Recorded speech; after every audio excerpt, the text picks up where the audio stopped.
Okay, very good. देखिए, जैसा कि अभी तक हम बात कर रहे थे,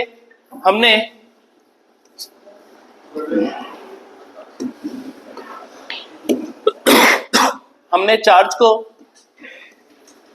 रेस्ट पे देखा है, हमने चार्ज को मूव करते देखा है। जब हमने चार्ज को मूव करते देखा तो हमने इलेक्ट्रिक करंट फ्लो होते हुए देखा, और जब इलेक्ट्रिक करंट फ्लो किया तो उसके इफेक्ट के कारण हमने देखा कि उसने मैग्नेटिक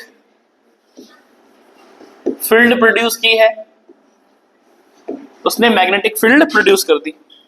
यहां तक मैग्नेटिक फील्ड प्रोड्यूस होने की बात तो ठीक थी, लेकिन हमने फिर बाद में नोटिस किया कि जब जब मैग्नेटिक फील्ड वेरी करेगी, या फिर जिसको आप कह सकते हो चेंज करेगी, जिसके कारण से मैग्नेटिक फ्लक्स लिंक्ड जो होगा किसी कॉइल से वो चेंज करेगा, तो हमने देखा कि क्यों ना वापस से, मतलब जहां से शुरू किया इलेक्ट्रिक करंट से किया, तो वहीं से हमें वापस मिला कि हमें इलेक्ट्रिक करंट मिला, जिसे हमने इंड्यूस करंट कहा,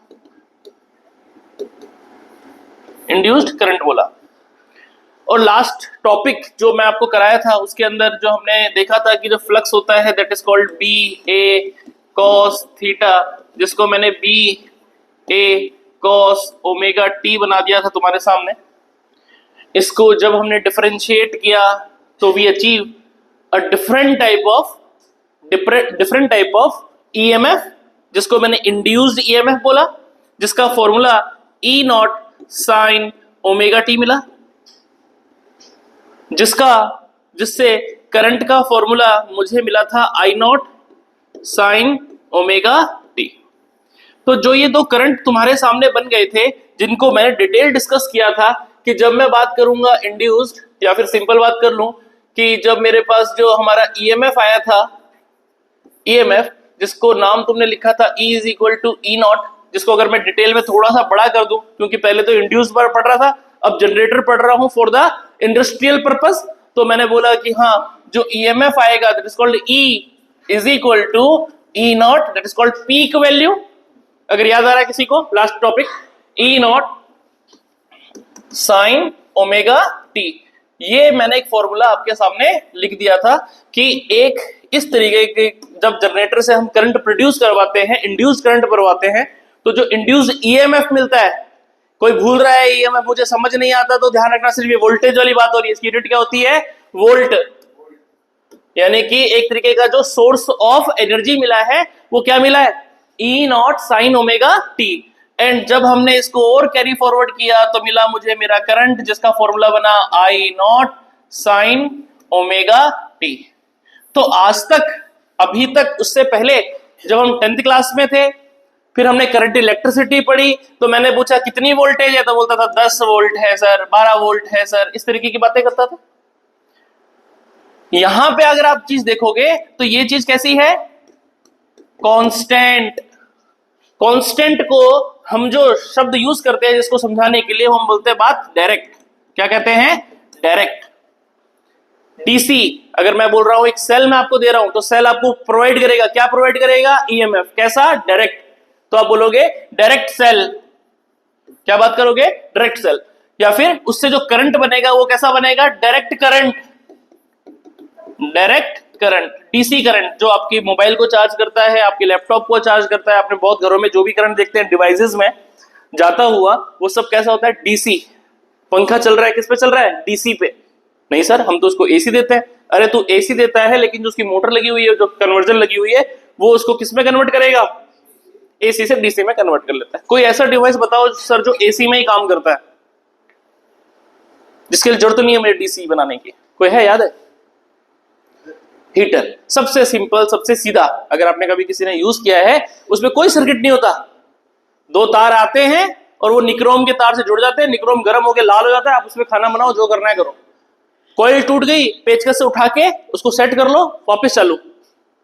कोई सर्किट नहीं। घर में रॉड होती है, अभी तो गीजर लगे होंगे सबके घरों में, लेकिन पहले रॉड होती थी। रॉड देखोगे तो कुछ नहीं है, उसमें दो तार लगे हुए हैं और नीचे को मटेरियल इस तरीके से घूम रखा है, बस सिंपल पानी में डाल दो, अभी तो किसी किसी के घर में अगर पड़ी होगी तो दादा के टाइम की पड़ी होगी, खराब ही नहीं होती। खराब होने के लिए कुछ है ही नहीं, खराब क्या होगा, मटेरियल है। पंखा खराब होता रहता है, एसी खराब होता रहता है, मोबाइल खराब होते रहते हैं, बिकॉज वो चलते हैं डीसी पे और वो चलते हैं एसी पे। एसी में कोई सर्किट की जरूरत ही नहीं होती, वहां सिर्फ हीटिंग इफेक्ट को यूज करते हैं। अच्छा सर, तो पता चला कि जो आप लिखे हो ये वाली चीज, इनको तो अपन बोलते थे कांस्टेंट क्वांटिटी, और जो मैंने भी अभी आपके सामने लिख दी इन्हें कहते हैं time varying quantities and named as called alternating. क्या नाम रख दिया मैंने इनका, अल्टरनेटिंग। क्यों sir, E is equal to E naught. E is equal to E naught. E naught is a constant quantity, but it along with the sine omega t, in which sine omega t we know that this omega t is a function of time. यानी कि time के बढ़ने और घटने पे ये क्या करता है, अपनी क्वांटिटी को बदलता है। यानी डिपेंडेंस किस पे आ गई, टाइम पे। टाइम के कुछ टाइम पे कुछ और होगा, इसकी वैल्यू क्या करती रहेगी, बार बार चेंज करेगी, जिसे आप लोग अपनी भाषा में बोलते हो वेरिएबल। लेकिन मैंने इसको क्या नाम दे दिया, टाइम वेरिंग, मतलब डिपेंड किस पे है, टाइम पे। तो जैसे जैसे टाइम वेरी करेगा वैसे वैसे क्वांटिटी बदलती रहेंगी, इसको नाम दे दिया अल्टरनेटिंग। तो एक बन जाएगा अल्टरनेटिंग वोल्टेज और एक बन जाएगा अल्टरनेटिंग करंट, जो आप लोग का फेमस है, इसको चैप्टर का भी नाम है एसी, अल्टरनेटिंग करंट। तो जब हमने जनरेटर से इस तरीके के करंट को वो किया, जब जनरेटर को इस तरीके से किया तो अपने पास में चीजें आ गई वो, ठीक है। तो इस तरीके से आप इसको समझ सकते हो कि डायरेक्ट करंट का मतलब क्या होता है और एसी करंट का मतलब क्या होता है। कोई दिक्कत है, यहां तक इजी है। चले थोड़ा सा समझाते हैं इस चीज को। सर ईएमएफ जो आ रहा है आप लिख रहे हैं E naught sine omega T. सबको पता है ओमेगा का मतलब होता है 2π/t, that is the time period of the cell. अगर मैं इसको समझा दूं तो इसमें से जो ई आया है that is called time dependent EMF. E not जो है वो है आपके पास में पीक, क्या बोलेंगे इसको, पीक वैल्यू। पीक वैल्यू किसी को समझ नहीं आ रहा पीक वैल्यू क्या होती है तो मैं सिखाऊंगा, थोड़ी देर रुक जाए। पीक वैल्यू मतलब मैक्सिमम वैल्यू। अगर मैं इसको हटा दूं साइन ओमेगा टी को तो जो मैक्सिमम वैल्यू मिल सकती है मुझे, जो बच्चे इस चीज को समझ रहे हैं कि सर साइन लगा हुआ है और साइन की लास्ट से लास्ट औकात होती है 1। और अगर मैं आपको जब मैथमेटिकल टूल्स पढ़ा रहा था तो मैं बोलता था कि भाई साइन जिसको समझ में आता है तो अपनी 10th क्लास याद कर लो, ट्रिग्नोमेट्रिक रेशियोज बोलते थे इनको। इनका एक्चुअल नाम क्या है, ट्रिग्नोमेट्रिक रेशियो। रेशियो की मैक्सिमम वैल्यू 1। तो साइन की हद से हद वैल्यू 1 हो सकती है और मिनिमम से मिनिमम वैल्यू 0, उससे मिनिमम जाओगे तो -1। तो एक्सट्रीम लेफ्ट एक्सट्रीम राइट -1 1, ये साइन उसी के बीच में घूमता रहता है। सर मैं साइन के अंदर 1000 डाल दूंगा तू लाख डाल भली, इसको देना कितना है, 1 से -1 के बीच की क्वांटिटी देनी है। तो जब यहां से या तो क्या क्या आ सकता है, साइन हद से हद 1 दे सकता है या उससे बड़ा, इसको ऐसा समझ लो कि जो साइन है ओमेगा टी वो मुझे क्या दे सकता है, या तो वो -1 से बड़ा हो सकता है या वो छोटा हो सकता है कितने से, 1 से, या वो इक्वल भी हो सकता है। तो साइन का जो ब्रैकेट है वो तो यही है, यहां से यहां तक आपको वैल्यू डाल के दे सकता है। तो इसकी वैल्यू क्या क्या आ सकती है, ई जो ईएमएफ है वो आ सकता है अपने पास या तो -E0 या 0 या E0, ये सब वैल्यू दे सकता है, इनके बीच की वैल्यूज देगा। तो ये क्या है, इसकी पीक वैल्यूज, इन्हें क्या कहेंगे अपन, extreme value, extreme values, peak values, इन्हें क्या नाम देने वाले हैं, पीक वैल्यू का। ओके सर, समझ में आ गई बात, आगे चलिए। Sir what about sine. Sine जो फंक्शन है, साइन को मैंने हार्मोनिक भी कहा था, इन्हें हार्मोनिक फंक्शन भी कहते हैं। हारमोनियम जैसे होता है ना, सा रे गा मा पा धा नी सा, तो सा से शुरू हुए थे सा पे ही खत्म किया, दैट इज कॉल्ड हार्मोनिक। मतलब जहां से शुरू करते हो वहीं से एक पैटर्न है पूरा का पूरा। तो ऐसे सारे फंक्शन जो पैटर्न फॉलो करते हैं उन्हें हार्मोनिक फंक्शन कहते हैं। तो साइन अपना एक पैटर्न फॉलो करेगा ऑल ओवर द टाइम, हमेशा हार्मोनिक फंक्शन और साइनोसुडल। कर्व भी बोल सकते हैं इन चीज को, साइन का एक फंक्शन है। Okay sir, what about omega? Omega क्या है आपके पास में? तो आप बोलोगे एंगुलर फ्रीक्वेंसी। क्या कहेंगे उसको? Angular frequency. और सबको पता है ओमेगा का फॉर्मूला क्या होता है? 2 pi by capital T. T is the time period. यहां पे जो कैपिटल टी आया है वो क्या है? क्या है? Time period. टाइम पीरियड क्या मतलब है? समझ नहीं आ रहा। टाइम पीरियड का मतलब समझाओ सर। जैसे मेरे घरों में, इंडिया के अंदर, मैं बोलूंगा मेरे घरों में जो फ्रीक्वेंसी में करंट आता है, मेरे घर अभी सप्लाई, उस बोर्ड में कौन सा करंट आ रहा है? एसी या डीसी? एसी आ रहा है। किसी को डाउट है कोई ऐसा बच्चा जिसको समझ में आता सर ये एसी डीसी में कुछ ही नहीं आता? ऐसा तो नहीं कोई। जो हमारे बोर्ड में अभी फिलहाल करंट आ रहा है उसका नाम है एसी, अल्टरनेटिंग करंट। और अगर आपने सुना हो या आपने बिजली का बिल देखा हो तो लिखा रहता है 60 हर्ट्ज।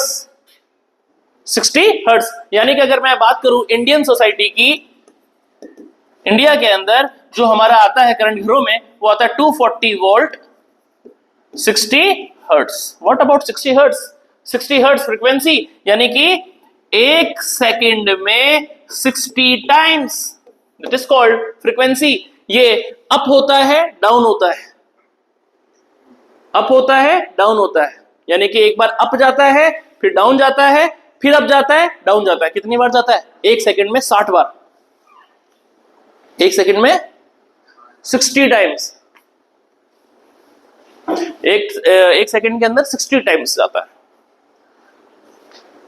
ठीक है, तो जो 60 टाइम्स ये जाता है that is called frequency. America में कौन सा जाएगी? 50। अमेरिका में कौन सा करंट जाता है? 50 हर्ट्ज का। यानी कि एक सेकंड में कितनी बार अप डाउन करता होगा? 50 times. That is called angular frequency, frequency of the alternating current. We will discuss, ये पढ़ना है अपने को, बातें पढ़ेंगे। ओके सर, ये छोटा टी क्या है? Instant of time. क्या मतलब है इंस्टेंट ऑफ टाइम? बताओ, 4 सेकंड बाद, 5 सेकंड बाद, 8 सेकंड बाद, 10 सेकंड बाद, 50 सेकंड बाद, किसी टाइम पे जब मेरे को मन करे मैं पूछ सकता हूं। That is called instant of time, instantaneous time. Okay sir, समझ में आ गई बात?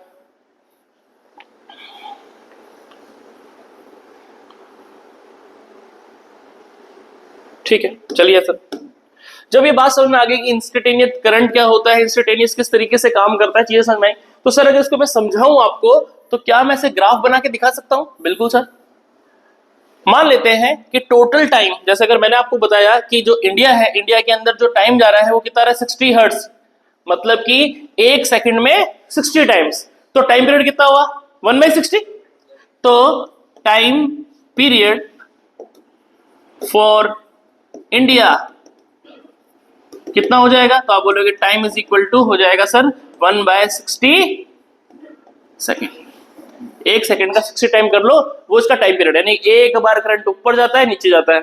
इस टाइम के मैं 4 हिस्से कर रहा हूं, चार हिस्सों में बांट रहा हूं। एक, जब मेरा टाइम 0 होगा। एक, मेरा टाइम जब T/4 होगा। एक, मेरा ये टाइम T/2 होगा। एक बार मेरा टाइम 3T/4 होगा, चौथा हिस्सा। और एक मेरा टाइम जो मेरा खुद टाइम T होगा। इस तरीके से मैं इस ग्राफ को बांट। तो जब टाइम 0 था यहां, जब टाइम T/4 हुआ यहां, जब मेरा टाइम T/2 हुआ, ये सब मैं वैसे सिंपल हार्मोनिक मोशन में सब पढ़ चुका हूं। रिपीट कर रहा हूं कि कुछ बच्चे असेंबल कर जाएं चीजें, बस बाकी सारा इसी उसमें ऐसे जब मैं पढ़ा दिया था, इतना पढ़ने की जरूरत नहीं होनी चाहिए। T3T/4 and after that time T। ये कहानी है किसकी? पूरे के पूरे अल्टरनेटिंग करंट की। ये टाइम ड्यूरेशन में कर सकता हूं। सर अगर मैं सबसे पहले बात कर रहा हूं ईएमएफ की, ये मैं आपको ईएमएफ का बनवा के दिखा रहा हूं। ईएमएफ का ग्राफ बना रहा हूं विद रिस्पेक्ट टू टाइम के रिस्पेक्ट में ग्राफ। तो आप कह सकते हैं कि सर जब अपने पास टाइम कितना था? 0, यानी छोटे टी की जगह मैं कितना पुट करूं? 0। तो साइन 0, साइन 0 0। ग्राफ कहां पे है? 0 पे। फिर मैं क्या पुट करूंगा? T/4। तो पुट करके दिखा रहा हूं, तो क्या लिखूंगा? E is equal to E0 sine omega. Omega कितना है? 2π/T into small T. Small T की बात करूं तो सर T/4। टी से टी गया, 2 से ये गया, बन गया E naught sine pi by 2, and sine pi by 2 सबको पता है, pi by 2 that is 90 degree, and what about 90? Sine 90 is 1, so the maximum value comes out to be E naught. तो ये ग्राफ कैसे चढ़ा होगा? गया गया गया गया गया गया, कितनी वैल्यू दे दी? ठीक है, फिर आया, यानी कि कितना इसका निकालो तो 1/60 का 4 टाइम्स निकालो, तो दिमाग में सोचो 1/60 का 4 टाइम्स यानी कि 4 × 60 240, 240 1/240 टाइम्स, यानी एक सेकंड के अगर मैं 240 टुकड़े कर दूं, एक सेकंड के 240 टुकड़े कर दूं, तो मैं देखिएगा करंट कहां पहुंचा है? अपने एक्सट्रीम पे। एंड नेक्स्ट, अब मैंने क्या पुट किया? t/2 पुट कर लेता हूं, तो क्या लिखूंगा t/2 पे? यहां पे तो था t/4 पे, अब मैं पुट कर रहा हूं t/2, तो क्या लिखूंगा? ई नॉट साइन, मैं वैल्यू पुट करना सिखा रहा हूं, कैसे वैल्यू पुट करते हैं। साइन ओमेगा की वैल्यू तो रखिए 2π/t इंटू करना है अपने को t/2 से, 2 से 2 गया, t से t गया, पाई साइन 180 डिग्री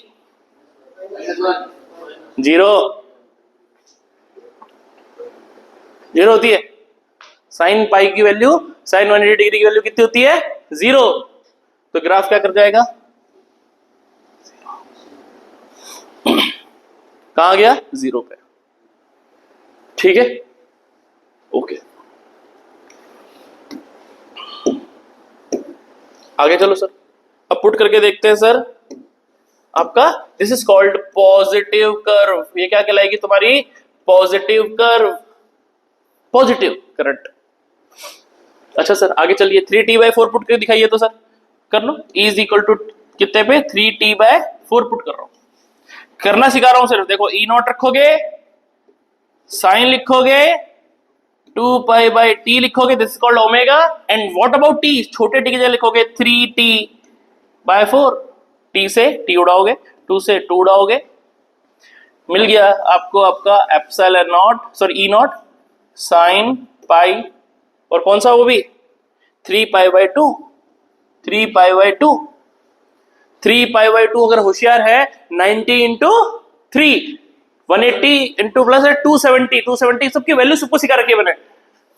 -1 ये देता है आपको अपना -1। तो ये ग्राफ दिखेगा आपको कुछ इस तरीके से जाता हुआ, ये मिल जाएगा आपको माइनस का ई नॉट, इसलिए हम इसको अल्टरनेटिंग कह रहे हैं। समय के हिसाब से कभी प्लस होता है और कभी माइनस, एंड जब अपने ये वापस पहुंचेगा, अब मैं टी पुट करूंगा तो टी पुट करूंगा तो टी ओनली टी रहेगा, टी से टी कटेगा 2π 360 डिग्री कितना आता है? 0, तो ये आ जाएगा वापस अपने। और ये हार्मोनिक फंक्शन है, 2π का फंक्शन है, 2π का फंक्शन मतलब हर 2π पे अपनी वैल्यू फिक्स करता है। तो जैसा ग्राफ बना एज इट इज आगे कॉपी, और as it is copy, as it is copy, इस तरीके से कॉपी होता होता चलता रहेगा। यानी कि अगर मैं इस चीज को समझा तो मैंने ये समझ लिया कि सर अगर मैं ईएमएफ बना रहा हूं ई नॉट साइन ओमेगा टी, तो आप मैं समझ गया हूं इसका ग्राफ जिंदगी भर चलता रहेगा like that. This is the graph, कभी पॉजिटिव कभी negative, positive negative, positive negative, चलता रहेगा ऑल ओवर द टाइम। जब तक आप इस करंट को सोर्स से जोड़ के रखोगे आपके सर्किट में इस तरीके का करंट चलता रहेगा। This is called EMF. ये क्या था? ईएमएफ। सर करंट का क्या हुआ? अरे कुछ नहीं करना करंट के लिए, करंट का फॉर्मूला हमेशा ही क्या होता है? ओम्स लॉ, यानी कि E naught by R sine omega T. इस चीज को मैंने क्या लिखवाया था? आई नॉट, यानी कि अगर इसका ग्राफ मैंने इतना ऊंचा बनाया था तो इसका क्या होगा? थोड़ा छोटा, लेकिन चलाऊंगा तो ऐसे ही, चलाऊंगा तो ऐसे ही थोड़ा छोटा बनाऊंगा बस, और तो क्या। क्लियर है क्या? पक्का? यानी कि अगर दोनों को कंबाइन फॉर्म में बनाऊं तो कंबाइन फॉर्म में बनाऊं, मैंने कहने का मतलब यह है कि ईएमएफ ये रहा, तो करंट कैसे चलेगा?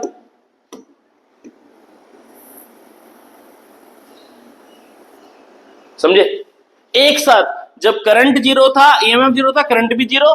जब ईएमएफ मैक्सिमम था तो करंट भी मैक्सिमम था, करंट भी मैक्सिमम था। जब वो 0 हुआ दोनों साथ में 0 हुए। कम है, उसकी वैल्यू कम है। अगर वो 25 वोल्ट है तो ये कितना होगा, डिवाइड बाई आर भी होगा, रेजिस्टेंसेस को डिवाइड किया होगा, मतलब 2 है तो 12.5 एम्पियर करंट चला। कितना चला, 12.5 एम्पियर करंट चला, मान लो, एग्जांपल दिया मैंने बस। क्या बात समझ में आई, क्लियर है? तो किसे कहते हैं एसी, किसे कहते हैं डीसी, कुछ समझ में आया? डीसी करंट के ग्राफ कैसे बनते हैं,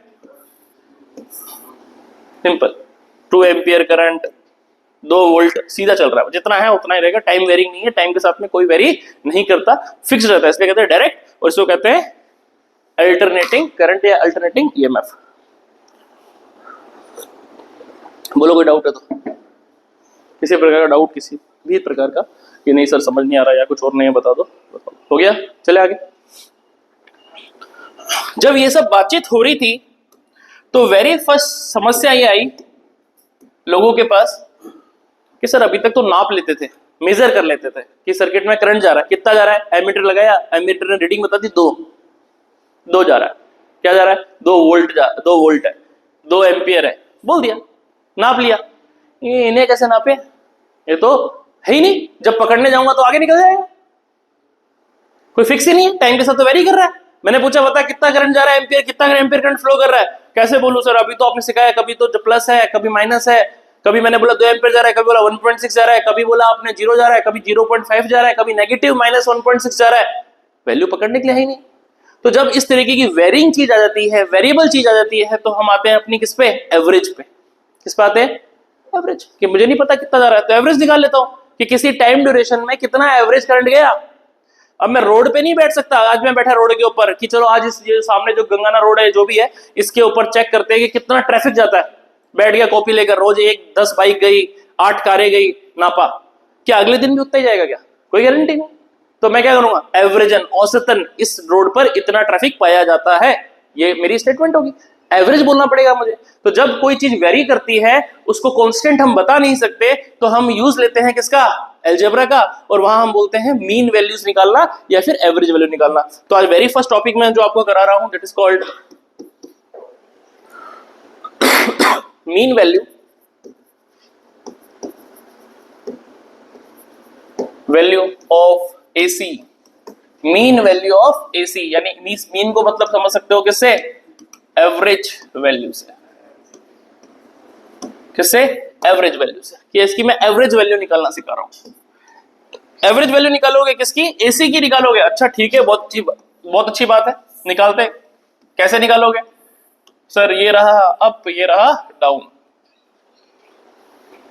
this is called complete one cycle. क्या कहा मैंने, कंप्लीट वन साइकिल, इसे कहते हैं कंप्लीट साइकिल, और इसे कहते हैं half cycle, this is called half cycle, पूरा साइकिल, क्लियर है, ठीक है। मैं एवरेज वैल्यू निकाल रहा हूं, सबसे पहले निकाल रहा हूं फुल साइकिल की, किसकी निकालूंगा, फुल साइकिल की, फुल साइकिल की निकाल लेते हैं। कैसे निकालेंगे सर, अरे कुछ नहीं सर, हमको पता है कि अगर आई एवरेज निकालना चाहते हो तो निकाल लो क्यू एवरेज, कि चार्ज कितना किया and divided by time, this is the formula, बोलो सही है, ये निकाल लो, काम बैठ जाएगा। 10th क्लास का फॉर्मूला है ना, I is equal to Q by T. मेरे को निकालना आई एवरेज, तो कितना चार्ज एवरेजली घूमा, अरे कारें घूम रही है तो उसे क्या कहूंगा, कार, और कार जब घूमते हुए एक स्ट्रीम बनाऊंगा तो क्या बोलूंगा, कार करंट, कार का करंट, घूमती हुई चार्ज करंट बोलता हूं, ऐसी कार करंट बोलता हूं, ऐसी विंड करंट बोलता हूं, ऐसी वाटर करंट बोलता हूं। जब भी कोई चीज बहती है तो करंट लगा देते हैं पीछे, कोई दिक्कत नहीं है, चल तो कौन रहे हैं, चार्ज चल रहा है। ओके सर, तो सर क्यों ना क्यू एवरेज निकालना चाहते हो तो आपको लगाना पड़ेगा फॉर्मूला आई डी टी, यही फॉर्मूला होगा अगर मुझे एवरेज निकालना है तो, ठीक है, क्यू डी टी, एंड उसका भी इंटीग्रेट कर लेते हैं, कहां से लेकर, 0 से लेकर टी तक, यानी कि पूरे साइकिल 0 से लेकर टी टाइम तक कितना करंट हुआ, क्योंकि सबको सिखा रखा है मैंने I is equal to D Q by D T, and वहां से अगर मैंने डी क्यू पकड़ा तो क्या फॉर्मूला बना, आई डी टी। मुझे अगर करंट निकालना है तो इंटीग्रेशन करना पड़ेगा आई डी टी का। बोलो कोई दिक्कत है तो, सिखा रखा है सबको, यहां तक इजी है, यहां तक चीजें ये सब पढ़ा रखा है आप लोग को अल्टरनेट उस वाले चैप्टर के अंदर, इलेक्ट्रिक चैप्टर के अंदर। तो मुझे ये काम करना है, और सब जानते हैं for AC I is equal to क्या फॉर्मूला है, साइन ओमेगा टी, पुट कर दो, तो क्यू एवरेज बना इंटीग्रेशन 0 से t, आई की जगह डाला I naught sine omega T dt, sine omega T dt 0 से लेके t। सर कांस्टेंट क्वांटिटी बाहर निकलती है, आपने सबने सिखा रखी है, आई नॉट काम कर रहा है as a peak value, constant quantity है बाहर निकाल लिया। इंटीग्रेशन करना है किसका, साइन ओमेगा टी का, सब जानते हैं कैसे करते हैं। इसको समझने के लिए कुछ बच्चे जिनकी मैथमेटिक्स थोड़ी सी वीक है या फिर जिन्होंने समझा नहीं था टाइम पे, एक चीज सीख लो दिमाग में, ये जो बॉक्स बना रहा हूं ये सब एक्स्ट्रा वाले हैं जिनके ऊपर स्टार लगाए हैं, आप देख लेना नोट्स के अंदर। सर आपने एक चीज सिखाई थी, क्या सिखाई सर, अगर मैं 4x बोलूं एक्स स्क्वायर, इसका मैं अगर आपसे बोलूं डिफरेंशिएशन करो, तो आपने बोला था constant comes out, constant come out, and x square का क्या सिखाया हुआ है आपको, पावर आगे पावर में एक कम, यानी बना 8x। क्या सबको समझ में आता है, 4x स्क्वायर का डिफरेंशिएशन क्या आता है 8x, क्लियर है, पक्का, ठीक है। यहां पर अगर वेरिएबल अंदर है और अगर मैंने सपोज करो आपको इस तरीके का फंक्शन दिया हुआ है, मतलब 8x, तो आपने देखा कि क्या है, मल्टीप्लाई में आता है, मल्टीप्लाई में है। यानी कि अगर मैं आपको, ये तो एक छोटा क्वेश्चन था, अगर मैं आपको बोलूं cos 2x का डिफरेंशिएशन कर, क्या डिफरेंशिएशन लिखोगे, cos का क्या होता है माइनस साइन, तो क्या लिखोगे minus sine 2x, and what about 2, अंदर भी घुसोगे, जैसे cos था तो cos का डिफरेंशिएशन माइनस साइन 2x की जगह 2x, फिर अंदर घुसोगे 2x का करोगे तो क्या लिखोगे 2, वो क्या करते हो मल्टीप्लाई। इंटीग्रेशन में उल्टा होता है, डिवाइड करते हैं। अगर मुझे cos 2x का इंटीग्रेशन करना है तो cos का क्या करूंगा पहले, इंटीग्रेशन, cos का इंटीग्रेशन क्या होता है साइन, और साइन का क्या होता है माइनस का cos, माइनस का cos, जिसने याद कर रखे ठीक है। जो बच्चे नए हैं सर मुझे समझ नहीं आता बायोलॉजी, कोई भी बच्चा है, अरे नहीं आता कोई दिक्कत नहीं है, अब स्टार डाल के लिख लेना बगल में कि सर अगली बार कभी भी मुझसे कोई पूछेगा कि साइन का इंटीग्रेशन क्या है, मुझे पता है माइनस cos मुझे बोलना है, रट लो, जो चीज समझ में नहीं आई उसको रट लो थोड़ा सा, क्योंकि यही रटना है। इसके लिए चक्कर में अगर मैं बोलो सर मेरे को पूरी ट्रिग्नोमेट्री पढ़ा दो, तो तुम भी अपना टाइम खराब कर लो, मेरे को भी टाइम खराब करा लो। इसलिए फिलहाल जब तुम्हें पता है कि नहीं तुमसे लेवल चीजें बढ़ रही, तो अपने से इस चीज 2-4 चीजों, क्योंकि इस पूरे चैप्टर के अंदर कहीं कहीं मैं बोलूंगा रट लो। हमारा कोई एक सर थे पहले, हमें पढ़ाते थे, मैं ही पढ़ाई हूँ ऐसे नहीं सीधा ही आ गया, तो हमारे एक सर थे वो MTR पॉइंट, सबके मजे होते थे, कोई कोई आजकल ट्रिक्स पता ही आप लोग को, वो हमें ऐसे लिखा देते थे MTR पॉइंट, वो थोड़ा मजाक कर करके पढ़ाते थे, मुझे तो रट लो पॉइंट MTR कुछ बोलते थे, मुझे बैठा नहीं कभी वो सब। जो मैथमेटिक्स वाले हैं उनको तो पूरा चैप्टर है इंटीग्रेशन, तो उनको कोई दिक्कत वैसे भी नहीं है। चलो मैं करना सिखा रहा हूं, ध्यान से सुनना। आइए करते हैं साइन ओमेगा टी, तो साइन ओमेगा टी का करेंगे हम माइनस का कॉस ओमेगा टी, ठीक है, एंड डिवाइड में डालेंगे ओमेगा। इस तरीके से हम क्या करते हैं उसका इंटीग्रेशन, जो भी लिखा है उसका इंटीग्रेशन करो इस तरीके से। सर आपने तो सिखाया था पावर में एक जोड़ो अपन पूरी, ट्रिग्नोमेट्रिक फंक्शन चल रहा है, अलजेब्रिक होते तो सिखाया था पावर में एक जोड़ो अपन पूरी power, this called trigonometric function, इनकी रटवाए थे मैंने फॉर्मूला आपको। ओके सर, कहां से कहां तक इंटीग्रेट करना है बोलो, तो सर इंटीग्रेट करना है अपने को 0 से लेकर t टाइम तक, 0 से लेकर t टाइम तक। अच्छा करके दिखाओ सर, कर लीजिए। ये रहा आपका ओमेगा, तो मैंने बाहर निकाल दिया, तो बन गया आई नॉट अपॉन ओमेगा बाहर, upper limit minus lower limit. चलिए करते हैं, माइनस का cos 2 pi by T, this is called value of omega, 2 pi by T. Upper limit किसमें पुट करूंगा, छोटे टी में, तो क्या पुट करूंगा टी, माइनस बाय डिफॉल्ट और माइनस बाय फॉर्मूला बन गया प्लस 0, तो क्या लिखूंगा cos 2 pi by T into 0। क्या बात समझ में आई, बोलो।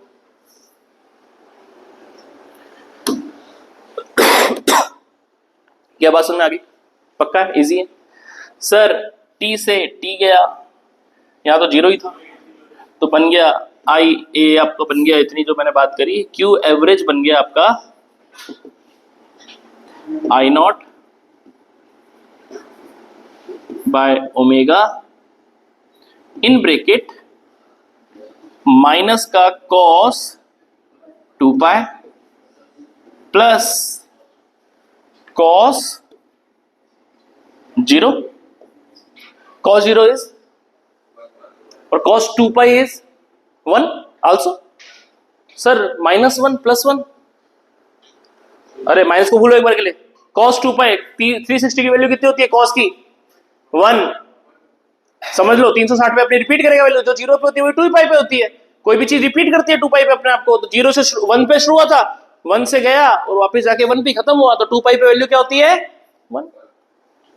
जिसको भी दिक्कत है सर मुझे नहीं समझ में आता, प्लीज मेरे पास आइए पर्सनली, मैं आप लोग को टेबल बना के दे दूंगा, अपनी कॉपी पे चिपका लीजिए जहां चिपका. सर मुझे नहीं समझ आता 2 पाई, मेरे से बात करो. यहाँ मुंह बना के बैठे रहे कि सर समझा देंगे अलग से जाके, मैं नहीं समझाने वाला. जब तक तुम अपना मुंह खोल के मेरे पास नहीं आओगे मैं नहीं पढ़ाऊंगा, मैं पहले बोल देता हूँ. जिसको नहीं समझ में आ रहा मेरे पास आओ, सर सिखा दो टेबल, मैं रटाने की गारंटी मेरी, मैं जानता हूँ कैसे सिखाना होता है. आओ मेरे पास, आओगे तो सिखा दूंगा. ये नहीं कि मैं सोच के अंतर्यामी बन जाऊं, मेरे मन में क्या चल रहा है इसको नहीं आ रहा तो वही नहीं होगा. वैसे तो आने को किसी को नहीं आता, तो फिजिक्स है, मजाक नहीं, मैथमेटिक्स. ठीक है, ओके. cos 2 पाई प्लस 0 क्या हो जाएगा सर? इसकी अगर वैल्यू लिखोगे तो आप लिखोगे I0 upon omega and this is called minus of 1 plus of 1 called value 0. यानी टोटल चार्ज कितना हो किया 0. कोई यार सर क्यों मेहनत कर रहे हो, मैं तो पहले देखते ही समझ गया था कि जितना प्लस में चार्ज गया उतना ही नेगेटिव में चार्ज गया. और पूरे साइकिल की बात करूंगा तो 0 दिख ही रहा है, क्यों फालतू मेहनत करा रहे थे. पर फिर भी मुझे लगा कि मैं बता देना चाहिए कि 0 आता कैसे, कि पूरे कंप्लीट साइकिल में कितना करंट गया 0. कुछ समय बाद इसे मैं वॉटलेस करंट भी कहूंगा, वॉट ही नहीं है, चलता ही नहीं है, 0 है. वैल्यू टोटल लगे कितनी 0. जितना प्लस में जाता है उतना ही माइनस में आता है. अगर मैं खड़ा खड़ा बोलूं 4 कदम आगे जाऊंगा 4 कदम पीछे आऊंगा तो अल्टीमेटली मैं तो अपनी जगह पे ही हूं. This is called alternating current. पूरे कंप्लीट साइकिल के अंदर ये कितना चार्ज फ्लो कराता है सर्किट के अंदर 0. जो होशियार बच्चा है उसको कैपेसिटर से जोड़ सकता है अभी मन मन, क्योंकि अभी थोड़ी देर बाद कैपेसिटर पढ़ाऊंगा इसके अंदर. और सोच सकता है कैपेसिटर का काम ही क्या है, चार्ज रोकने का. एक कंप्लीट साइकिल में एसी करंट कितना चार्ज रुकवाता है 0. हाँ, तो 0 करंट लेके आएगा, 0 चार्ज लेके आएगा, अपना चीजें कर सकते हैं. तो किसी ने बोला सर ये तो आपने जो मेहनत करी सारी वेस्ट है, बर्बाद है, मतलब ही नहीं निकला. तो सर हमें पता है कि यहां और यहां रिपीटेशन है, तो फुल साइकिल में तो कुछ मजा ही नहीं आ रहा निकाल के. चलो ठीक है, क्या करते हैं हाफ साइकिल की बात करते हैं. तो जो पहला टॉपिक सीबीएसई का सबसे इंपॉर्टेंट टॉपिक आ रहा है बी वाला, कॉल्ड एवरेज और mean value of AC in a half cycle. पहला टॉपिक जो सीबीएसई में काफी बार पूछा गया है, पहला टॉपिक आपके सामने आ रहा है. आधे साइकिल में बता दो ना, पूरे में मत बताओ, क्योंकि पूरे में तो गया तो आधे साइकिल में जो एवरेज पकड़ लेंगे वो सही होगी. रिपीटेशन कर रहा है तो मुझे इतना तो पता चला कोई चलता कैसे है. जैसे मेरी चाल निकाली, मैंने जब बोला जितना मैं 4 कदम आगे जाता हूं उतने 4 कदम पीछे आता हूं, तो या तो मेरी स्पीड कभी निकल ही नहीं पाएगी. तो कहा गोली मारो, आपकी स्पीड नापनी है तो सिर्फ आधे साइकिल में नापना. तो जबकि आप आगे गए थे तो कितना आगे गया, कितने टाइम में, मेरी एवरेज स्पीड आ जाएगी आगे जाने की. बस पीछे आने का हिसाब मत लगाओ, किसने कहा पीछे लगाने का. अच्छा ठीक है, हाफ साइकिल में बात करेंगे. ओके करेंगे हाफ साइकिल में. फिर से वही कॉन्सेप्ट कि अगर मेरे को आई एवरेज निकालना है, लेकिन निकालना है इस बार t/2 टाइम में, तो मेरा जो चार्ज होगा वो निकलेगा q average divided by time by t/2. मुझे इस कंसेप्ट से निकालना है. And formula we know that q average is equal to integration of i dt, लेकिन इस बार 0 से लेके t/2 तक इंटीग्रेट होगा. ओके सर कर लेते हैं, कोई दिक्कत नहीं है, सबने सीख लिया इंटीग्रेशन करना, अब तो कोई दिक्कत वाली बात ही नहीं. q एवरेज निकला integration I0 sign omega T. जिसने आज घर पे जाके नहीं पढ़ाई करी, जितने रटना स्टार्ट नहीं किया इस चैप्टर, वो गया चैप्टर. ये चैप्टर ऐसा है बायो वालों के लिए तो ऊपर से आता है, उन बायो वालों के जिनका मन है कि बाद में रट लेंगे जैसे थ्योरी रटते थे. घर जाके अगर ये इंटीग्रेशन निकालने नहीं सीखे, खुद से कॉपी पेन से I0 आई ओमेगा टी लिखना नहीं सीखा, कुछ नहीं आएगा समझ. डी टी 0 से लेकर t/2. ओके सर चलिए आगे चलिए. I0 बाहर निकाल दो sir, integration sign omega T से डायरेक्ट करें, क्या बनेगा माइनस का cos omega T divided by omega, 0 से लेकर t/2. I0 बाय ओमेगा बाहर फेंक दो, क्यू निकाल के रखना उसको, वैल्यू पुट करो किस किस की, इसकी, तो माइनस का cos, what about omega, 2 pi by T into upper limit T by two and minus plus, minus फॉर्मूले का माइनस इसका plus cos 2 pi by T and T की जगह रखा, क्लियर था, पक्का। 2 से 2 गया, टी से टी गया, क्या होता है कॉस पाई, कॉस पाई यानी 180 डिग्री कितना होता है,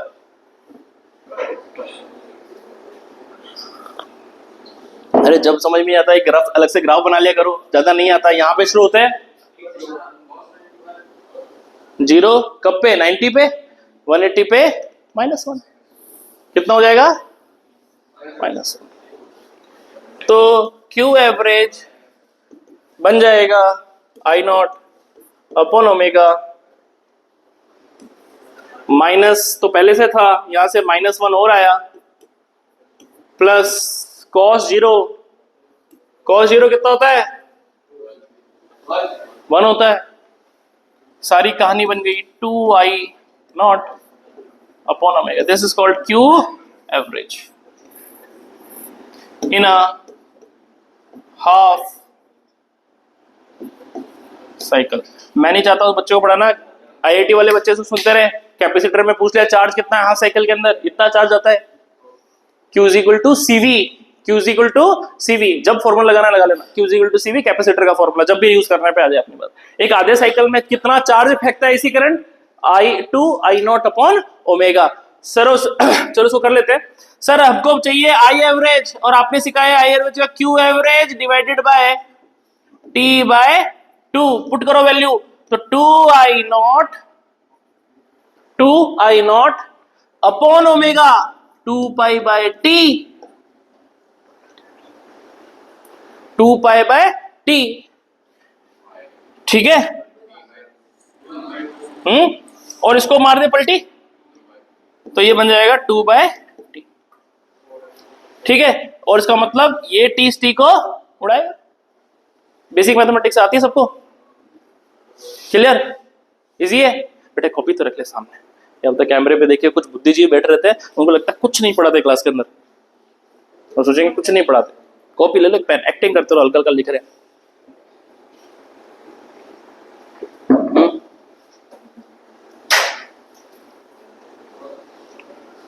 क्लियर है, 2 से 2 उड़ा दूं,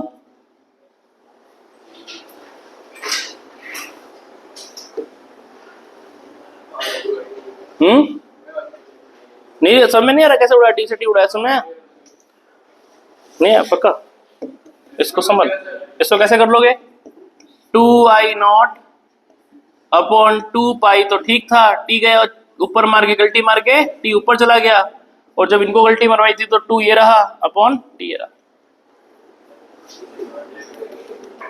ठीक है, ये गया ये गया ये गया ये भी गया, तो बन गया 2I0 upon pi, this is called I average, 2I0 upon pi, this is called average value, पक्का।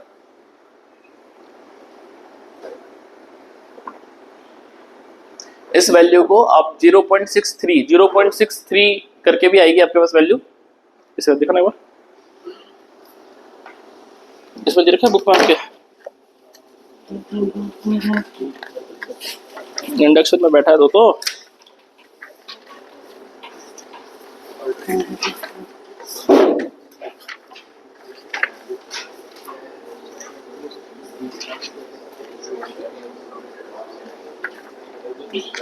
कोई स्टेप समझ में नहीं है तो देख लो एक बार फटाफट, बाय वाले बाकी बच्चे,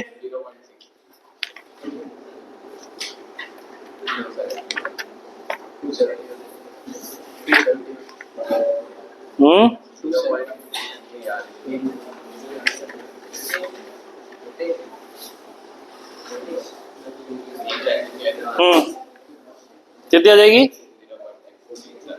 0.637 ये वैल्यू याद कर लेना। 0.63 आजा आजा डिस्चार्ज हुई बैटरी, हाँ यही हो। 0.637 I naught, this is called I average. क्या सीखने को मिला कि एक औसतन एवरेजन करंट जो जाता है किसी सर्किट में वो पीक वैल्यू का 0.637 जाता है। ठीक है, सुनते रहना चीज को, यानी कितनी मेहनत करके हमने निकाला ये। कोई और अच्छे से समझता है तो जानता है कि इसको मैं ऐसे लिख सकता हूं, I average upon I not into 100 अगर मैं करूं तो ये बन जाएगा 63%, या फिर अगर और प्रिसाइज जाना चाहते हो तो क्या जाएगा 63.7%। यानी किसी ने पूछा कितना करंट जाता है आधे साइकिल के अंदर, तो बोलूंगा 63%, 63.7% करंट जाता है। जैसे ये एवरेज है आपकी। कितना करंट की, अरे तेरा एसी करंट जा कितना था 10 एम्पियर, तो 10 एम्पियर का कितना परसेंट निकाल ले, 63.7% निकाल ले। This is called peak current, ये तेरा पीक करंट। अगर 100 एम्पियर करंट जाता था तो कितना जाएगा, 63.7% करंट कहां जाने वाला है, उस पे जाने वाला है, आधे साइकिल में जाने वाला है। टोटल साइकिल में तो कितना आने वाला है, 0। क्या बातें समझ में आई? सर करंट इतना जा रहा है तो ईएमएफ का फॉर्मूला क्या जाएगा, ईएमएफ का भी क्या निकलेगा, एवरेज। उसका फॉर्मूला भी क्या हो जाएगा, 2E0 अपॉन पाई। ये भी कितना आएगा 0.637 E0, यानी कि ये भी कितना 63.7%। यानी कि अगर किसी एसी का 240 वोल्ट है तो आधे साइकिल में कितना जा रहा होगा उसका 63%, 63.7%। फिर वही बात कर दी मैंने, बोला एवरेज करंट, यानी कि टाइम के अंदर, इस टाइम ड्यूरेशन के अंदर मैक्सिमम टाइम वैल्यू कितनी है। तेरी क्लास के अंदर बच्चों के नंबर पूछूं, उसका एवरेज का क्या मतलब समझता है। तेरा है 90, किसी का है 40, किसी का है 30, तेरी क्लास का एवरेज कितना चला गया, मान लेते हैं एवरेज गया 65, 63.7 गया तेरी क्लास का एवरेज। इसका मतलब क्या, तेरे नंबर 63.7 आया। पूरी क्लास का औसतन, मतलब कि ज्यादातर बच्चे किसके पास हैं, पीक वैल्यू के, पीक वैल्यू के पास है, यानी कि एवरेज वैल्यू के पास है। यानी कि अगर मैं जनरलाइज बात करूं तो इसकी वैल्यू औसतन कभी ज्यादा थी कभी कम थी, किसी के 90 थे कभी किसी के 40 थे, लेकिन आसपास अगर सबको करके डिवाइड बाई वो करता हूं, एवरेज निकालता हूं, तो लमसम कहां तक गए हैं बच्चे, 63.7 तक गए। तो उसकी वैल्यू बता रहा है, क्योंकि जब तू बोल रहा है कि बाकी करंट गया, तू अभी भी क्या गधे की तरह सोच रहा है कि 63% करंट चला गया इतने टाइम में, बाकी कहां गया। अरे बाकी तो गया ही है ना, हम तो उसकी वैल्यू निकाल रहे हैं। जब तू सर्किट में करंट भेजेगा कितना करंट जाएगा, 0, 0.1, 0.2, 2, 3 ऐसे करंट जा रहा होगा। तो मैं तेरे से पूछूं बता कितना करंट जा रहा है, तो तू क्या बोलेगा, पकड़ के बोलेगा 2। जब तक तू 2 बोल रहा है तब तक तो 3 चला गया। मैं पूछ रहा हूं एवरेज, अभी बोला ना कार का एग्जांपल दिया, कितनी कार जा रही है रोड से, तो अगर मैं अभी बैठा, अभी मैं अगर सुबह बैठता तो सुबह क्या ऑफिस जाने का टाइम था तो बहुत सारी कारें गई, अब जाके बैठूंगा तो मुश्किल से 2 कारें गई जाएंगी। तो क्या मैं सुबह वाली बात को सही मानूं या अब वाली बात को सही मानूं, तो मैं सही बात किसी को नहीं मानता, तो मैं क्या बोलता हूं, छोड़ो ना यार, एवरेज बोलते हैं। अगर मैं सुबह 7 बजे से 12 बजे तक की टाइम ड्यूरेशन लूं, अगर मैं इस रोड की बात करूं, सपोज कर यहां से सारे लोग काम करने जाते हैं, तो अगर मैं सुबह से शाम तक बैठा तो टोटल अगर मैं कारें गिनूं कितनी गई, 8 गई, कितनी आई 8, वापस भी आ गई, शाम को वापस भी आएंगी कारें, तो टोटल करंट कारें कितनी गई इस एरिया से, 0। तो हिसाब तो कभी बनेगा ही नहीं मेरा। मैंने कहा छोड़ यार, 12 बजे तक हिसाब लगाते हैं, 12 बजे तक हिसाब लगाते हैं। सुबह कितनी कारें गई कि सर 8 गई, एक साथ थोड़ी गई थी 8, कोई 8 बजे गई थी, कोई 9 बजे गई थी, कोई इतने बजे गई थी, कभी गई भी नहीं, कभी गई भी नहीं। तो मैं इन सबको बताने के लिए करता हूं एवरेज, कि औसतन हर रोज यहां से 8 गाड़ियां नहीं बोलूंगा, मैक्सिमम नहीं बोलूंगा, मिनिमम नहीं बोलूंगा, क्या पता किसी ने हॉलिडे ले ली, छुट्टी ले ली, आज जा ही नहीं रहा है। तो एवरेजन औसतन 6 गाड़ियां 5 गाड़ियां जाती हैं, वो एवरेज है। कि जो पीक वैल्यू है 2 एम्पियर करंट जैसा आप बोल रहे हो, तो उसका कुछ इतना परसेंटेज मूवमेंट करता है करंट जाता। क्या बात समझ आ गई, पक्का।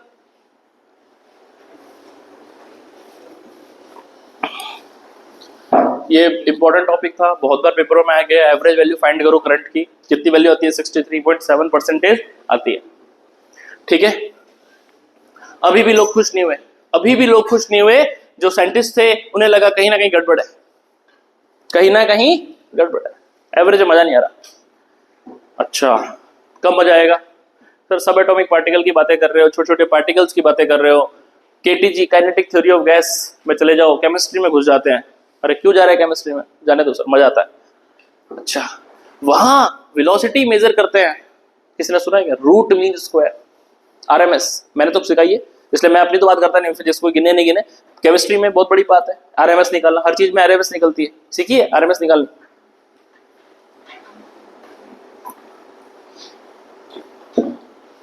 सीखा है? क्या वो ले रहा था, नींद ले रहा? रूट मीन स्क्वायर, एवरेज का एक दूसरा भाई, जैसे आपने 10th क्लास में मीन मीडियन मोड पढ़े थे। मीन मीडियन मोड, क्यों सर मीन सिखा तो दिया, मीडियन क्यों सिखा रहे हो?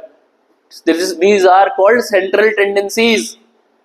मैं कई बार एवरेज से खुश नहीं होता, पता चला क्लास के अंदर चीटिंग करके कुछ ग्रुप अच्छा हो गया, 63 एवरेज आ गया, लेकिन क्लास के अंदर मैक्सिमम बच्चे कुछ उसके आसपास भी नहीं है, क्योंकि ज्यादा बच्चे 90 के पास थे, जस्ट बिकॉज ऑफ ये आ गया। तो सेंट्रल टेंडेंसी, तो सबके अलग अलग क्राइटेरिया होते हैं, है ना? जैसे आपको एक पता होगा मिनिमम इनकम होती है ना किसी बिलो पॉवर्टी लाइन से निकलने की, कि अगर मुझे गरीबी की रेखा से निकलना पड़ा, तो हर यूटिफाई थोड़ी है। पता है अगर आप इकोनॉमी किसी ने पढ़ी है 10th क्लास करें, तो किससे नापते हैं? बर्गर से, वो मैकडोनल्ड के बर्गर से।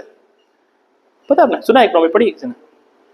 कोई कंट्री अमीर है गरीब है, उसको पता करने के लिए कौन सी क्या है अलग, मतलब एक सेंटेंस ने बोला ऐसे मत पता लगाओ।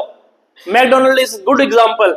अगर एक मैकडोनल्ड का बर्गर बनाने में अमेरिका के अंदर मुझे 16, मैं इंडियन रुपीस में बात करता हूँ, 60 रुपीज लगते हैं, क्योंकि वहां पे मेरे को टमाटर भी लाना पड़ेगा बाहर से, मुझे गोभी भी लानी पड़ेगी, मुझे ब्रेड भी खरीदनी पड़ेगी, मेरी लेबर कॉस्ट भी लगेगी। तो एक बर्गर को बनाने में मुझे अमेरिका में 60 रुपीज लगते हैं, वही इंडिया में मेरा 12 रुपए में बन जाता है। तो यानी कि उसके 60 रुपीज मेरे 12 रुपए के बराबर। This is called equivalency of currency. किसी करेंसी दो ना, 1 रुपए का इतना डॉलर इतना, कैसे इक्विवेलेंट कैसे करते हो? स्किल लेबर से करते हो, कैसे करते हो? मतलब ये इकोनॉमी की टर्म्स है, मैं आपको ऐसे घुसा के बता रहा हूँ, चीजें सोचने का एक नजरिया होता है हर चीज को। किसी भी एक चीज को मेजर करने के डिफरेंट डिफरेंट एस्पेक्ट होते हैं।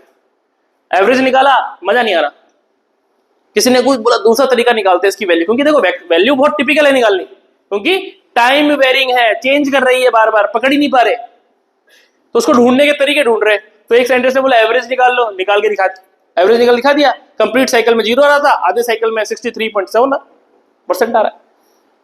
बोला मजा नहीं आ रहा, कुछ और निकाल के बताओ। तो किसी और साइंटिस्ट ने सोचा heating effect is a common phenomena for the electric current. Heating effect कैसे ऐसा समझाऊं कि सर जब मैं किसी वायर को डीसी दूंगा तो भी गर्म होगा, एसी दूंगा तो भी गर्म होगा। पंखे को टच करते हो, पंखे काम घूमने गए लेकिन टच करते हो तो गर्म हो रखा होता है ना। टीवी, जो भी अप्लायंसेस आप यूज करते हो, अपना मोबाइल यूज करते हो, मोबाइल अभी मेरा ये रिकॉर्डिंग कर रहा है, टच करके देखो गर्म हो जाएगा थोड़ी देर में, क्योंकि हाई अपनी एफिशिएंसी में चल रहा है, एचडीआर वीडियो रिकॉर्ड कर रहा है, जो फोन की सबसे ज्यादा औकात है उस पर वर्क कर रहा है फिलहाल अभी, हाईली एक्सट्रीम पे अपने, तो मतलब अपनी क्षमता से ज्यादा काम कर रहा है, तो आप देखोगे तो गर्म हो रहा है, बढ़िया काम नहीं था गर्म होने का। पर जो इलेक्ट्रिक करंट घूमा, डीसी करंट घूमा, उसने क्या दिखाया? हीटिंग इफेक्ट दिखाया। Formula is I square R T, I square R T. तो एक तो चेंज होने वाला करंट है, एक डायरेक्ट करंट है। अगर मैं ये मान लूं कि मैं डायरेक्ट करंट, सपोज करो एक इसको, इस बच्चे की बात कर रहा हूं, इसको अगर कोई डायरेक्ट करंट दे रहा है, आधे घंटे में 20 जूल, ये इसके अंदर क्या हुआ? हीट इसको मिल गई, 20 जूल मिल गई। तो मैं कितना एसी करंट उतने ही टाइम तक दूं कि इसको 20 जूल मिल जाए। This is called effective value of current. क्या बात समझ आई? नहीं अभी नहीं आई, इतनी समझ में नहीं आएगी, सोचो, थोड़ा दिमाग लगाओ। मुझे दो चीजों को बैलेंस आउट करना है। मैंने एक बार तो बोला इसको, मैंने क्या दिया? डीसी दिया। क्या दिया? डीसी दे दिया। डीसी कैसे दिया? डीसी करंट लगा के, पिन लगा के फिट कर दिया। तो देखा मेरे को आधा घंटा मैंने डीसी करंट लगा के रखा, कितना वोल्ट का? 20 वोल्ट का लगाया, 20 एम्पियर लगाया, एम्पियर में चलता हूं, 20 एम्पियर लगाया। तो 20 एम्पियर मैंने आधे घंटे लगाया, तो मैंने नोट किया इसके पास जो हीटिंग इफेक्ट जनरेट हुआ, मेरे को निकालना आता है आई स्क्वायर आर टी, फॉर्मूला मेरे पास तैयार बैठा है। मैंने आधे घंटे टाइम के अंदर पुट किया, सारी चीजें पुट की, मेरे को 20 जूल आंसर मिला, 20 जूल। ठीक है, अब एसी करंट भी मेरे हाथ में पड़ा है, एसी करंट मैंने लगाया। अब एसी करंट क्या करेगा? गर्म तो वो भी करेगा, तो मैं कितना कितना एसी करंट लगाऊं, कितना ही मुझे कैलकुलेट करना है, कितना एसी करंट आधे घंटे ही लगाऊं, क्योंकि टाइम तो बराबर है, कल को लगा के रख गया, रात को सो गया, 1-3 घंटे बाद देखा गर्म उतना ही हो रहा है, तो 3 घंटे की बात कर ली, अरे फिर तो टाइम वेरिएशन आ गए। टाइम बराबर, टाइम बराबर आधे घंटे में जब मैंने एसी करंट इसको लगाया आधे घंटे के, तो कितना एसी करंट लगाऊं जो उसको 20 जूल गर्म कर दे। तो जो भी करंट लगाया होगा वो मेरे किसके बराबर होगा, डीसी करंट के बराबर होगा। वहां से मैं क्या निकाल लूंगा, किसी अल्टरनेटिंग करंट की इफेक्टिव वैल्यू। क्या बातें समझ आई? जो इसको समझना और अच्छे से आता है, वाटर इक्विवेलेंट अगर आपने पढ़ा है तो केमिस्ट्री में, वाटर इक्विवेलेंट जब मोलरिटी, नॉर्मेलिटी, मोलिलिटी ये सब पढ़ते हो तो एक कहीं पे वाटर इक्विवेलेंट पढ़ा होगा। हर बॉडी का क्या होता है, वाटर इक्विवेलेंट पढ़ा है, अपने भी था, फिजिक्स में भी था, बताया था मैंने भी हल्का से, मैंने ज्यादा पढ़ाया नहीं था, मैंने केमिस्ट्री में टर्म्स है सारी।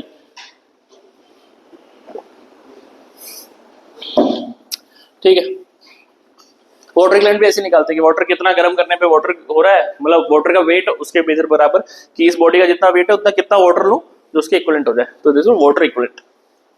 क्या बात समझ में आ गई? तो हमने जब इस चीज को पढ़ा तो एक तो हो गया एवरेज, हम दूसरा पढ़ रहे हैं आज second, root mean square value as compared to previous one average. This is important topic for the CBSE norms. CBSE में ज्यादा इंपॉर्टेंस इस टॉपिक की है। दोनों में से कोई एक आता है? हाँ, क्या हुआ? बोलो बोलो, अबे कौन बोला? हाँ क्या हुआ? और कितना आगे जाएगा ये? अभी सबसे आगे चल रहा है बोरबिटा पी पी के। हाँ, बोरबिटा पीता है अभी भी घर पे? क्या बोरबिटा पीता है? हाँ,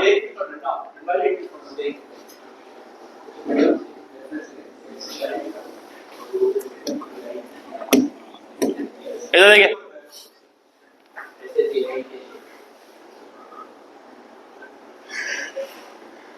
रूट मीन स्क्वायर वैल्यू, फालतू बातें करवा लो बस, पढ़ाओ बाकी छोड़ के करा लो कुछ भी।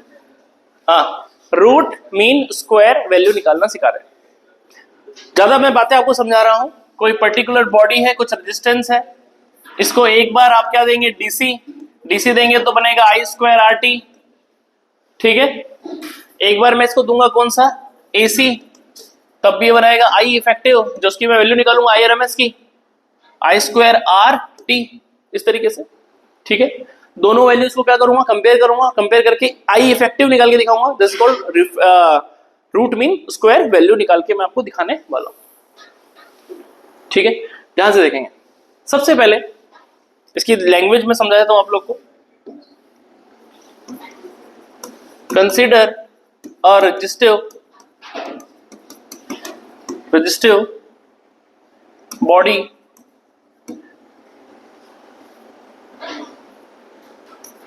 a DC current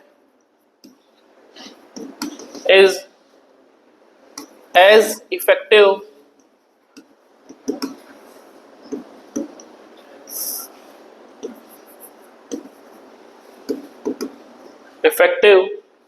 like AC when they produced same heating effect। एक डीसी और एसी सेम माने जाते हैं जब वो सेम हीटिंग इफेक्ट प्रोड्यूस करते हैं in a same interval of time, in a same interval of time. किसी सेम टाइम के अंदर चाहे डीसी जितना गर्म कर रहा है उतना ही एसी गर्म करने लग जाए तो दोनों डीसी एसी को हम कंपेयर कर सकते हैं।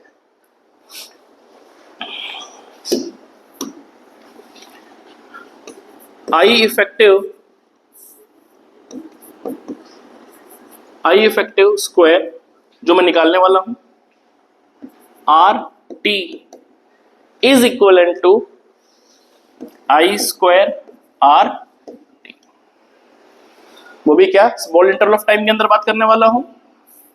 किसी कंप्लीट साइकिल के अंदर तो लिखूंगा डी टी, डी टी कहां से कहां तक करूंगा, 0 से लेकर टी टाइम तक। क्लियर है बात? पक्का clear? Resistance is a constant quantity, resistance है, रेजिस्टेंस को क्या उड़ा रहा हूं, ठीक है। तो आई इफेक्टिव निकालने का क्या फॉर्मूला हो गया, अंडर रूट के अंदर आई स्क्वायर डी टी, ठीक है। इंटीग्रेशन कहां से कहां तक करूंगा, 0 से लेकर टी तक। क्या फॉर्मूला समझ में आया। इस आई इफेक्टिव को ही मैं नाम देने वाला हूं किसका, आरएमएस का, रूट मीन स्क्वायर। आरएमएस का full form is root mean square. Sir कहां पढ़ाया था, 11th का हल्का सा जिक्र दे दो। मैंने बताया था जब केटीजी पढ़ा रहा था, गैसेस पढ़ा रहा था, तो बताया था अलग अलग पार्टिकल्स होते हैं, कोई भागता है V1 से, कोई भागता है V2 से। तो इफेक्टिव स्पीड क्या है, तो एक तो एवरेज स्पीड निकलवाई थी, एक आरएमएस निकाली थी। तो वी आरएमएस का फॉर्मूला लिखवाया था अंडर रूट के अंदर, V1 का स्क्वायर, V2 का स्क्वायर, सबके एवरेज निकाली थी। This is the formula of RMS value. 11th class KTG, kinetic theory of gases. नहीं, मैं लास्ट में नहीं पढ़ाया था, दो टॉपिक उन्होंने पढ़ाया था, आरएमएस नहीं पढ़ाया था।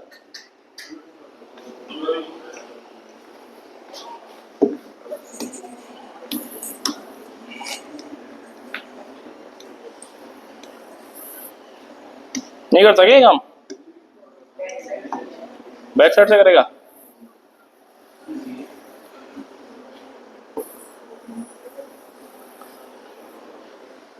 तो हट जा।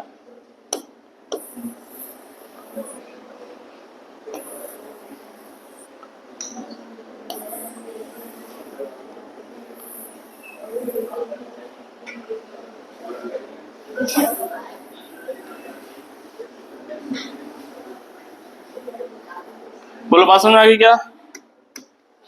आरएमएस का मतलब समझ में आ गया। जब भी हम स्क्वायर रूट के अंदर लेकर आते हैं किसी चीज का एवरेज निकालते हैं तो उसे कहते हैं आरएमएस।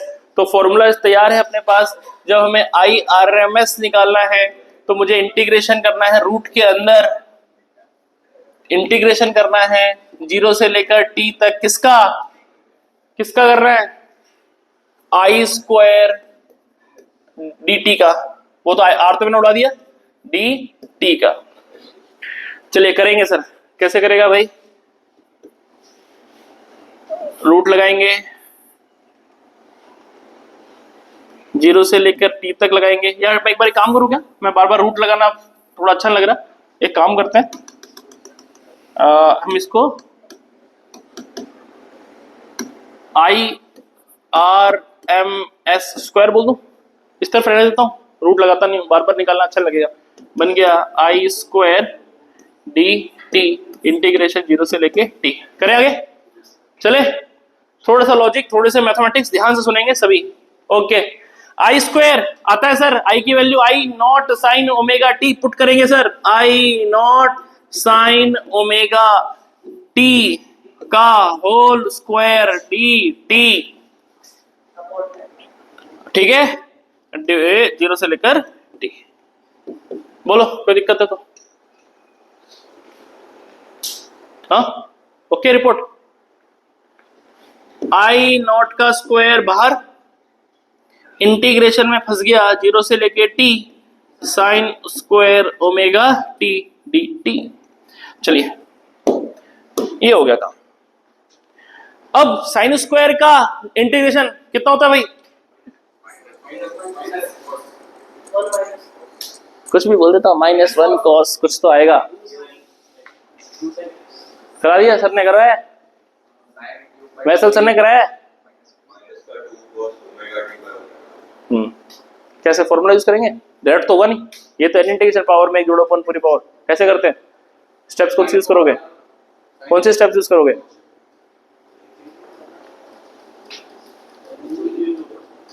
कुछ है क्या उसमें, क्या है, अच्छा निकाल लिया,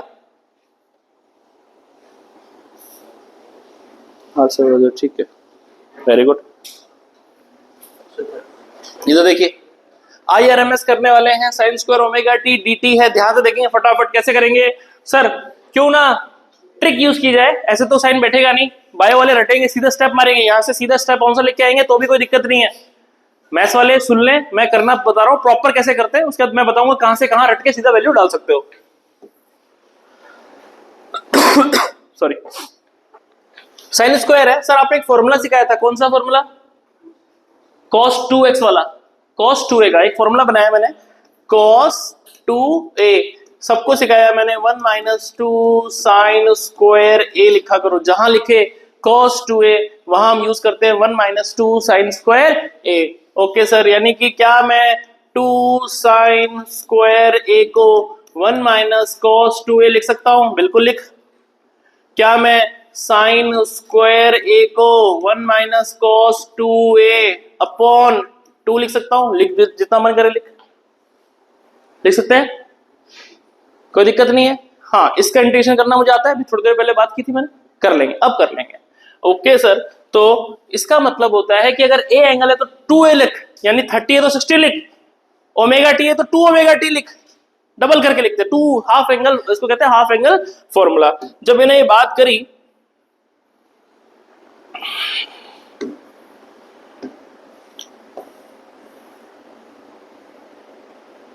इसको इतना नहीं हो सकते, चलो छोड़ो। हाँ देखिए, तो ये है, मैं वैल्यू पुट कर रहा हूं, तो लिख सकता हूं इसको आई नॉट स्क्वायर, बाहर पड़ा था कोई दिक्कत नहीं है।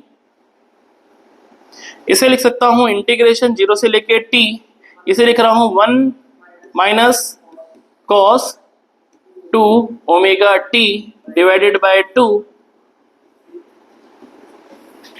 dt। ठीक है, कोई दिक्कत वाली बात नहीं है। इसको अलग बॉक्स बना लो, ये तुम्हारे फॉर्मूले के लिए था। ठीक है, यहां तक आ गया। सर इसकी एक नेक्स्ट स्टेप क्या लिख सकते हैं? तो sir I R M S का स्क्वायर लिख सकते हैं, आई नॉट का स्क्वायर तो अलग रखो, ठीक है, बड़ा ब्रैकेट लगा लो।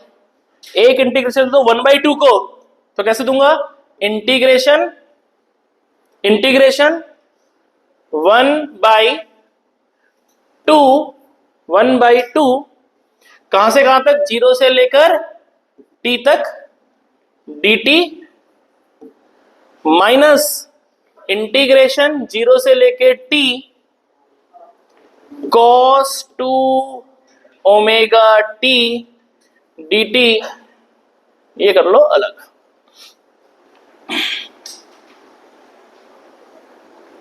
बोलो कोई दिक्कत? कोई दिक्कत नहीं यहां तक? पक्का?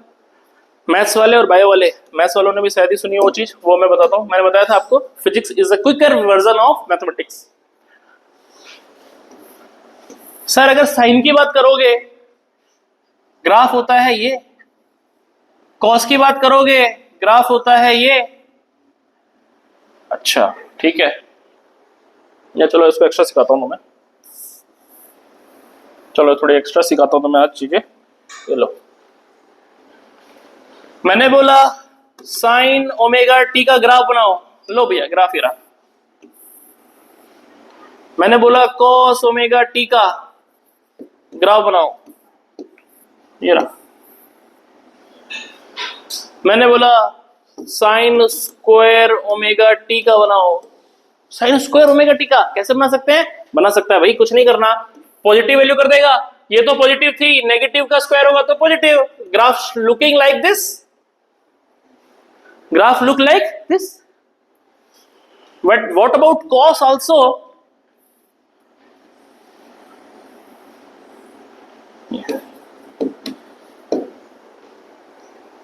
अगर कोई होशियार बच्चा बैठा है, समझ में आ रही चीजें, तो मैंने सिखाया था इंटीग्रेशन का मतलब area under the curve, differentiation का मतलब स्लोप, इंटीग्रेशन का मतलब एरिया। एरिया निकालो ग्राफ का, यानी कि अगर मैंने 0 से लेकर t टाइम, 0 से लेकर t टाइम, 0 से लेकर t टाइम, 0 से लेकर t टाइम की बातचीत करनी स्टार्ट करी, तो प्लस और प्लस सेम है, जुड़ेंगे, जुड़ के आंसर भी क्या आएगा? पॉजिटिव, कभी 0 नहीं आएगा। इसको भी जोड़ूंगा, प्लस प्लस प्लस जोड़ूंगा, कोई आंसर निकल गया। लेकिन सर यहां जितना प्लस उतना माइनस, जितना प्लस उतना माइनस, तो इसका भी अगर मैं इंटीग्रेशन करता हूं साइन ओमेगा टी 0 से लेके t, answer always comes out to be 0।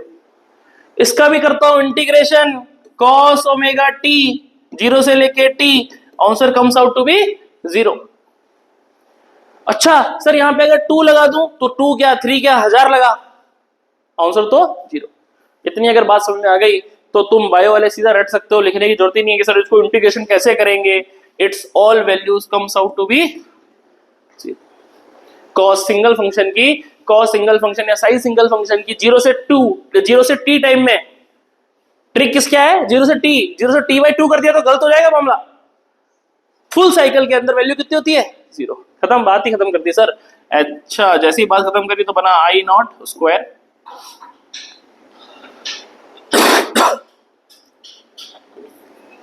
One by two है, सबको सिखाया है मैंने dt का इंटीग्रेशन t, तो बनेगा 1/2 t, 0 से लेके t, upper limit minus lower limit, बन गया कितना आई नॉट स्क्वायर बाय 2। बोलो सही है?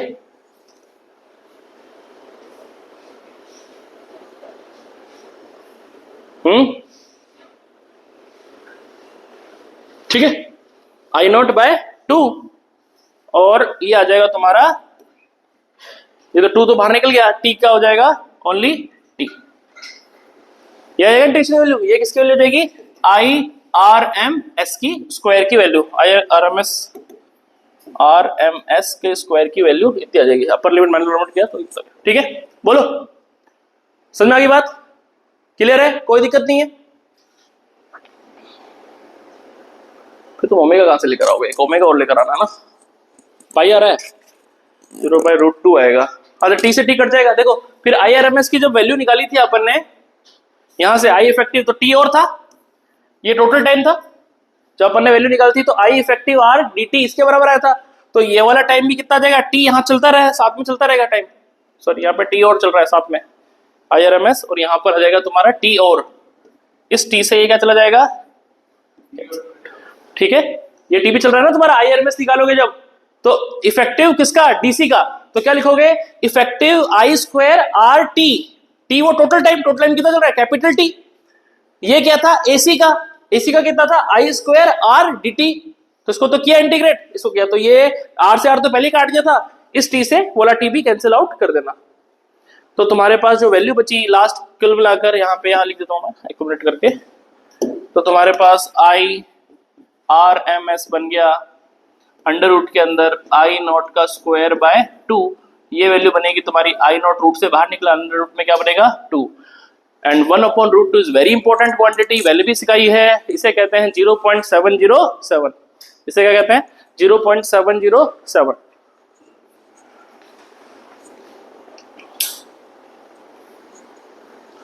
हाँ, तो इसे क्या कहेंगे 0.707, तो ये बन जाएगा कितना 0.707 आई नॉट। तो आपके पास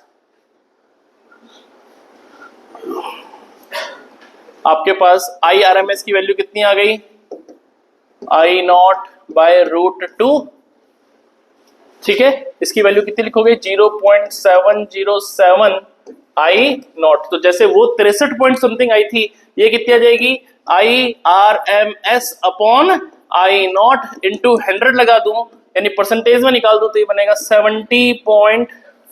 70.7%.